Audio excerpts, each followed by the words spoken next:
नमस्ते सर्वांना। आज मी दुधी भोपळ्याचे कोफ्ते करी बनवणार आहे। त्यासाठी दुधी घेतले, आता सालं त्याची काढून घेते, साफ करून घेते, नंतर दाखवते। आता मी किसून घेते। दुधी आपला असा छान किसून झालेला आहे आणि आता त्याचं पाणी पूर्ण आपल्याला निथळून घ्यायचं आहे।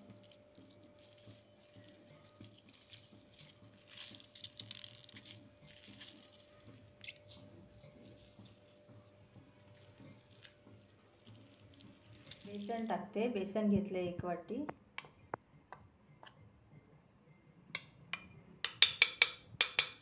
बेसन टाकले 1 वाटी। आलं लसणीची पेस्ट 1 चमचा। लाल तिखट 1 चमचा। हळद अर्धा चमचा। थोडा ओवा घेतलाय, ओवा टाकते। कोथिंबीर घेतली,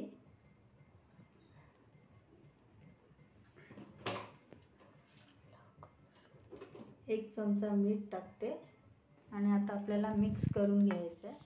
पाणी टाकायचं, त्यामध्ये सर्व मिक्स करायचं। सर्व मिश्रण आपलं छान मिक्स झालेलं आहे। आता त्याचे असे गोळे करायचे आपण। 1 वाटी पीठ आपल्याला भरपूर झालं। कढई ठेवली, त्यामध्ये तेल टाकले, तेल तापलेलं आहे।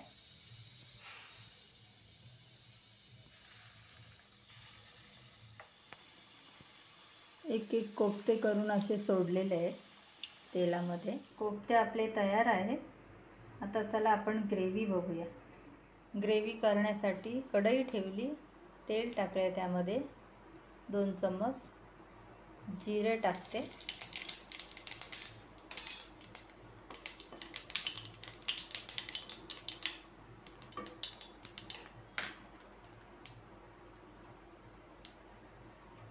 दोन कांदे घेतले, मिक्सरला पेस्ट केले कांद्यांची।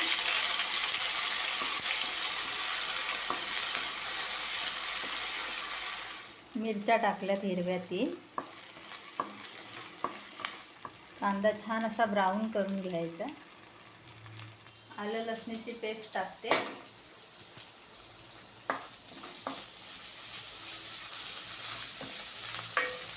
टोमॅटो घेतले, टोमॅटोची प्युरी केली।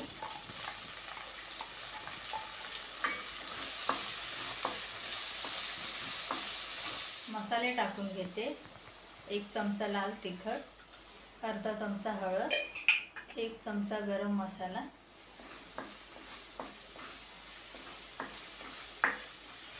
पाणी टाकते।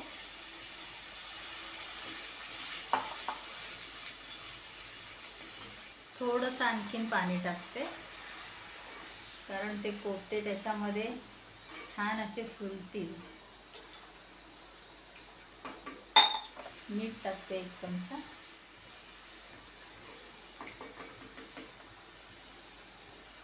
पाच मिनिटांनी आपल्याला कोफ्ते टाकायचे आहे त्यामध्ये।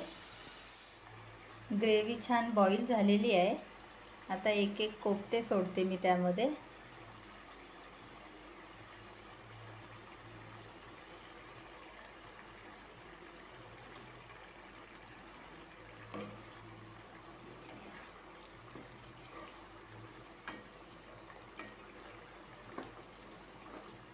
गॅस स्लो करायचा, 5 मिनिटं शिजून द्यायचं आणि नंतर गॅस बंद करायचा। झाकण ठेवते वरती, 5 मिनिटांनी गॅस बंद करायचा।